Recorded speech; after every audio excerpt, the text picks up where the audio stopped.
Hello बच्चों, कैसे हैं आप। मुझे उम्मीद है कि आप बड़े अच्छे होंगे, बेहतरीन ढंग से पढ़ रहे होंगे।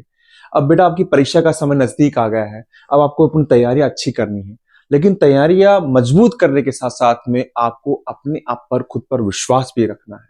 क्योंकि जब तक आप अपने पर विश्वास नहीं करेंगे तब तक आप अपना बेस्ट नहीं दे पाएंगे। आप ये सोचिए कि जो आप पढ़ रहे हैं वो आप बिल्कुल सही करेंगे। परीक्षा में उन क्वेश्चनों का आंसर बिल्कुल अच्छा लगेंगे, अच्छा करेंगे। ये विश्वास के साथ जाइए आप, और इसी विश्वास के साथ में याद कीजिए। और मुझे भी आपके साथ में यही विश्वास है कि आप और हम यूं ही पढ़ते रहेंगे। और आगे हम इसी कड़ी के अंदर मैं आज आपके लिए क्या लेकर आया हूँ, वन लाइनर क्वेश्चन से लेकर आया हूँ। मैपिंग आपकी हो रही है, तो आज हम करते हैं वन लाइनर क्वेश्चन। देखिए पहला क्वेश्चन क्या है, मानव विकास प्रतिवेदन 2020 में भारत का कौन सा स्थान है। तो ये आपने पढ़ भी रखा है, ये आपका 131वां स्थान है। थोड़ा कंफ्यूजन ये होता है कि 2018 का नाम ले तो 130वां स्थान बोलते हैं, और अगर 2006 का नाम ले जो किताब में है तो 126वां स्थान है। नेक्स्ट क्वेश्चन, समता से क्या अभिप्राय है। तो इसका मतलब है कि अवसरों की उपलब्धता, जो अवसर है उसकी उपलब्धता प्रत्येक व्यक्ति तक, प्रत्येक व्यक्ति तक समान रूप से प्रत्येक व्यक्ति तक समान रूप से सुनिश्चित करना, सुनिश्चित करना ही क्या कहलाता है, समता कहलाता है। आप समता पढ़ रहे हैं तो आपके दिमाग में आना चाहिए है कहां पर। तो आप जाएंगे पाठ नंबर मानव विकास में, और वहां देखेंगे ये स्तंभ है मानव विकास का। थोड़ा सा सोच कर चलिए, भारत में कौन सी किस्म का कोयला होता है। कोयले की 4 किस्म है, अयस्क है, एंथ्रासाइट है, लिग्नाइट है, बिटुमिनस है, पीट है।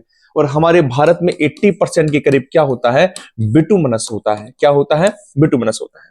तृतीयक क्रियाकलाप किसे कहते हैं, ये समझिए आप। देखिए मैं आपको एक बार बताना चाहूंगा, यहां मेरा उद्देश्य केवल क्वेश्चन को लिखना नहीं है, आपको ये बताना है कि आंसर कैसे लिखा जाए। आंसर के अंदर आप बड़े क्वेश्चन तक पहुंचते हैं, उससे पहले जो टीचर होता है चेक करने वाला, वो आपके छोटे प्रश्नों से गुजरता है। तो वहां पर आप अच्छा दीजिए, ज्यादा बताइए। तृतीय क्रियाकलाप किसे कहते हैं, तो आप यूं लिखेंगे कि आपने यूं लिखा कि तृतीय क्रियाकलाप, थोड़ा चार्ट के माध्यम से जितना बताएंगे उतना अच्छा रहेगा। और आपने लिख दिया कि ये एक प्रत्यक्ष सेवा है। ये क्या है, प्रत्यक्ष सेवा है, इतना सा लिखें बस। फिर आप ये लिखें कि उपभोक्ता से सीधा संबंध, उपभोक्ता से सीधा संबंध, ये आपने लिख दिया। यहां पर अगला लिख दिया कि पारिश्रमिक के बदले क्या मिलता है, सॉरी सेवा के बदले क्या मिलती है, पारिश्रमिक मिलती है। सेवा के बदले क्या मिलती है, पारिश्रमिक मिलती है। और फिर आपने लिख दिया उत्पादन प्लस विनिमय इसका एक कारक है। तो बेटा इस तरीके से चार्ट बना करिए, चार्ट ही हो जाता है, लिखने के बजाय आप इस तरीके से करिए, ज्यादा अच्छा रहेगा। आगे क्वेश्चन, हरित क्रांति से क्या अभिप्राय है। इसमें भी आप लिख सकते हैं कि हरित क्रांति के अंदर आप पहला लेंगे कि नॉर्मन बोरलॉग थे, नॉर्मन बोरलॉग व एस स्वामीनाथन द्वारा 1967 में भारत में क्या हुआ, इसका प्रतिपादन हुआ है। इसमें किया क्या गया है, उन्नत बीज लिए गए हैं। और उन्नत बीज कहां से, गेहूं लिए हैं, कहां से, मैक्सिको से लिए हैं। गेहूं कहां से लिए हैं, मैक्सिको से। और चावल कहां से लिए हैं, चावल लिए हैं फिलीपींस से, चावल लिए गए हैं। ठीक है। और यहां पर किया गया है, यहां पर रासायनिक उर्वरकों का प्रयोग, रासायनिक उर्वरक और साथ में सिंचाई का प्रयोग किया गया है, सिंचाई का प्रयोग किया गया है। तो यानी नॉर्मल बोरलॉग व स्वामीनाथन द्वारा 1967 में प्रतिपादित है। यहाँ पर उन्नत किस्म के बीज, रासायनिक उर्वरकों और सिंचाई का प्रयोग किया गया है। और ज्यादा जो सफलता मिली वो गेहूं और चावल मिली है। ठीक है। यूएनडीपी का पूरा क्या नाम है, तो आप लिखेंगे यूएनडीपी का पूरा नाम लिखेंगे आप, संयुक्त राष्ट्र विकास कार्यक्रम है, इसका नाम विकास कार्यक्रम है। और यहां पर एक लाइन और लिख देंगे कि 1990 से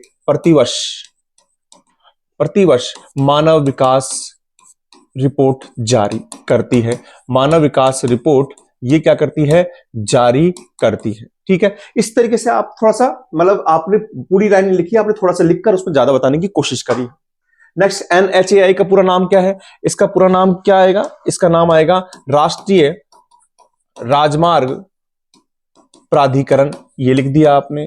ठीक है, ये तो आपने लिख दिया। साथ में लिख दिया 1995 में क्या हो गई, इसकी स्थापना हो गई। और एक नीचे लाइन लिख दिया कि राष्ट्रीय राजमार्ग का रख रखाव रख रखाव लिख दिया। आईएडीपी का पूरा नाम क्या है, इंटीग्रेटेड एग्रीकल्चर डेवलपमेंट प्रोग्राम, यानी इसको अपन लिखेंगे, इंटीग्रेटेड को बोलेंगे समन्वित, एग्रीकल्चर को बोलेंगे हम कृषि, डेवलपमेंट को बोलेंगे विकास, और प्रोग्राम को मिले बोलेंगे हम कार्यक्रम। क्या बोलेंगे? कार्यक्रम बोलेंगे। नेक्स्ट क्वेश्चन क्या है? एनआरएससी का मतलब क्या है? इसका मतलब है national remote sensing, national remote sensing centre इसका नाम है। और इसका मुख्यालय कहां पर है? इसका मुख्यालय हैदराबाद में है, हैदराबाद में है। और इसरो का ये संगठन है, इसरो का ये संगठन है। नोड व योजक किसे कहते हैं? देखिए, इसको आपको चित्र के माध्यम से मैं बताना चाहूंगा कि नोड का मतलब क्या होता है कि कोई कस्बा हो, कोई केंद्र हो जहां पर कई सड़कें आकर मिलती है, कई सड़कें आकर मिलती है। चार्ट के माध्यम से समझा सकते हैं आप, है ना? तो उसे तो हम क्या कहते हैं? नोड कहते हैं। और जब दो नोड होते हैं, जैसे मान लीजिए ये भी एक नोड है, ये नोड ए है, ये नोड बी है, तब दो नोड को मिलाने वाली जो सड़क होती है उसे हम योजक कहते हैं। हाँ, तो देखिए नेक्स्ट क्वेश्चन क्या है? प्राथमिक कार्य नोड योजक हो गया। प्राथमिक कार्य के उदाहरण दीजिए। तो पहले आपको इसकी परिभाषा लिखनी पड़ेगी आपको। आप लिखेंगे कि सीधा उदाहरण मत दीजिएगा। प्रकृति से प्राप्त कच्चे माल का सीधा उपभोग जो कर लिया जाता है, सीधा उपभोग कर लिया जाता है, उसे हम प्राथमिक कार्य कहते हैं। यानी प्रकृति, आप इसको उदाहरण से समझिए कि आप जंगल में गए, आप लकड़ी लेकर आ रहे हैं, काम में ले ली आपने, ईंधन में काम ले ली, तो प्राथमिक कार्य है। लेकिन आपने उस लकड़ी से, हाथ से या मशीन से कुर्सी बना ली, तो वो द्वितीय कार्य में आएगा, क्योंकि आपने उसको रूप बदल दिया, उसका मूल्य बढ़ा दिया। तो इसमें क्या करते हैं कि प्रकृति से प्राप्त कच्चे माल का सीधा उपभोग कर लिया जाता है, उपभोग कर लिया जाता है।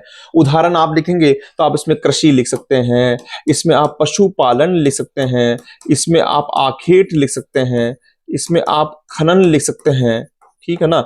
इसमें आप मत्स्य पालन लिख सकते हैं, मत्स्य पालन भी आप इसमें लिख सकते हैं, ठीक है।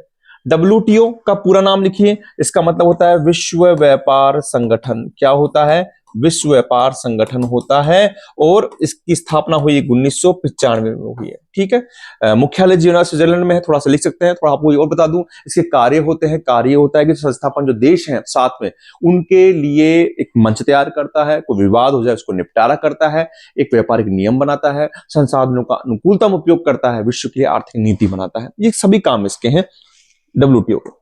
नेक्स्ट क्वेश्चन देखिए आप। नेक्स्ट क्वेश्चन, सहकारी कृषि किसे कहते हैं? देखिए, सहकारी कृषि का मतलब क्या है? आप यूं समझिए कि इसमें किसान क्या होते हैं?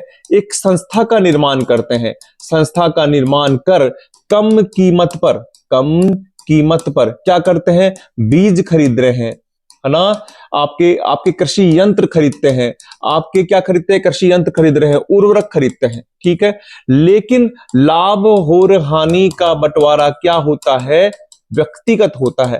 लाभ हानि का बंटवारा क्या होता है? इसमें व्यक्तिगत होता है। और सर्वाधिक सफलता कहां मिली है? डेनमार्क में मिली है। नंबर 1 क्वेश्चन एक का ही है, लेकिन लिख सकते हैं अपने पेज में। सतत पोषण विकास किसे कहते हैं? यह अवधारणा दी है WECD ने दी है, विश्व पर्यावरण विकास आयोग ने दी है। और इसमें क्या बताया? इन्होंने बताया है कि वर्तमान पीढ़ी की आवश्यकता की पूर्ति करते हुए आप पूर्ति करें, कोई दिक्कत नहीं है। भविष्य की पीढ़ी के लिए संसाधनों को सुनिश्चित करना क्या कहलाता है? आपका सतत पोषण विकास कहलाता है, ठीक है। तो ये क्वेश्चंस आपके, ये अच्छे क्वेश्चन चल रहे हैं। कहने का मतलब क्या है बेटा? आपको यहाँ पर चार्ट के माध्यम से या इस तरीके से वन लाइनर करते हुए आपको क्वेश्चंस के आंसर लिखने हैं। जनसंख्या वृद्धि से क्या, परिवर्तन से क्या से, यहां भी आप डायग्राम बनाइए कि जैसे मान लीजिए एक क्षेत्र लिया और एक आपने एक क्षेत्र लिया और फिर आपने यहां से लगा दिया 10 वर्ष। तो आपने क्या लिखा? नीचे लिखना पड़ेगा कि निश्चित क्षेत्र में, यानी एक ही बात कर रहे हैं, 10 वर्ष में जनसंख्या में होने वाला परिवर्तन जनसंख्या वृद्धि या जनसंख्या परिवर्तन कहलाता है। तो यानी आप चार्ट के माध्यम से या भी जो भी आप इस तरीके से लिखेंगे तो ज्यादा आपको सुंदर भी होगी कॉपी और नंबर भी अच्छे मिलेंगे। UNDP द्वारा प्रयुक्त मानव विकास मानव मापक के सूचकांक कौन से हैं? पहला आपको ये पढ़ा हुआ है। पहला आपका शिक्षा है, दूसरा आपका स्वास्थ्य है और तीसरा आपका प्रति व्यक्ति आय है, जिसमें संसाधनों तक पहुंच है, और स्वास्थ्य का मतलब जीवन प्रत्याशा है। महामार्ग किसे कहते हैं? लंबी दूरी तय करने वाले जो मार्ग होते हैं, वो क्या कहलाते हैं? महामार्ग कहलाते हैं, जैसे अपने राष्ट्रीय जैसे पार महाद्वीपीय महामार्ग है उसे। खनन नगर किसे कहते हैं? खनन खनिज से संबंधित होते हैं। और फिर आप यहाँ उदाहरण लिखते हैं, जैसे आपने लिख दिया, आपने बोकारो लिख दिया, आपने कोयले की बात कर रहा हूं मैं, बोकारो लिख दिया आपने, झरिया लिख दिया, ये आपके झारखंड में है। आपने रानीगंज लिख दिया, रानीगंज लिख दिया, ये आपके पश्चिम बंगाल में है। आपने तलचर लिख दिया, उड़ीसा में, कई लिख सकते हैं आप। पेट्रोलियम में भी आपने लिख दिया, आपने लिख दिया पेट्रोलियम में डिगबोई, डिगबोई लिख दिया, और आपने नहर कटिया लिख दिया, नहर कटिया। और ये कहां पर है? ये असम में है। कहां पर है? असम में है। गैरीसन नगर किसे कहते हैं? इसको भी आप बड़े अच्छे तरीके से बता सकते हैं कि गैरीसन नगर, तो देखिए बेटा, आपने यूं लिखा, आपने लिखकर लिखा कि ये ब्रिटिश काल में इनका उद्भव हुआ है, ब्रिटिश काल में उद्भव हुआ है, ठीक है।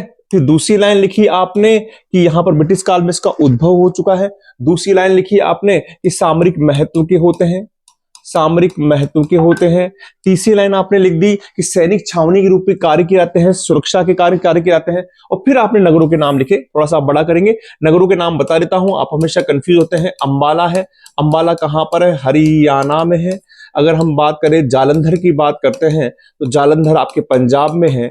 अगर हम बात करते हैं महू की बात करते हैं तो महू यूपी में है। और आप बबीना की बात करते हैं, बबीना, बबीना को याद रखना, सॉरी, महू एमपी में है। महू कहां पर है? एमपी में है। और बबीना कहां पर है? यूपी में है। और अगर आप उधमपुर की बात करते हैं तो ये आता है आपके जम्मू एंड कश्मीर में आता है, जम्मू एंड कश्मीर में आता है।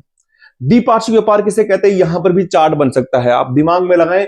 आपने दो देश लगाए, ए लगाया, एक आपने बी लगाया, यहां से आपने यहां से वस्तु का प्रभाव किया और यहां से वस्तु का प्रभाव किया, तो लिख दिया। जब दो देश होते हैं उनके मध्य निश्चित वस्तुओं का स्वैच्छिक आदान प्रदान होता है, निश्चित नियमों के साथ आदान प्रदान होता है, उसको द्विपार्श्विक व्यापार कहते हैं। इसमें दोनों देश समान रूप से वस्तु का, सेवा का और मुद्रा का क्या करते हैं? विनिमय करते हैं। वापस बता रहा हूं, दो लिखने में आसानी होगी। जब दो देश निश्चित वस्तुओं का स्वैच्छिक रूप से आदान प्रदान करते हैं उसे हम द्विपार्श्विक व्यापार कहते हैं। इसमें मुद्रा का, वस्तु का और सेवा का दोनों तरफ विनिमय होता है। तो ठीक है बेटा, ये क्वेश्चंस हो गए आपके 20 क्वेश्चन। इसको कराने का उद्देश्य मेरा यही है कि आप क्वेश्चंस का जो आंसर लिखें, क्योंकि जब टीचर कॉपी चेक करता है बेटा, बड़े क्वेश्चन बाद में आते हैं, पहले छोटे क्वेश्चन से गुजरता है। तो वहां पर अपने क्वेश्चनों के आंसर इस तरीके से लिखने जिससे चार्ट बन जाए। थोड़ा सा आपने डायग्राम के माध्यम से लिख दिया, आरएस की कॉपी में भी इस तरीके से लिखा रहता है, तो आपको नंबर अच्छे मिलेंगे। ठीक है बेटा, मिलता हूं मैं नेक्स्ट क्लास में। आप इसी तरीके से पढ़ते रहिए और आगे बढ़ते रहिए। थैंक यू बेटा।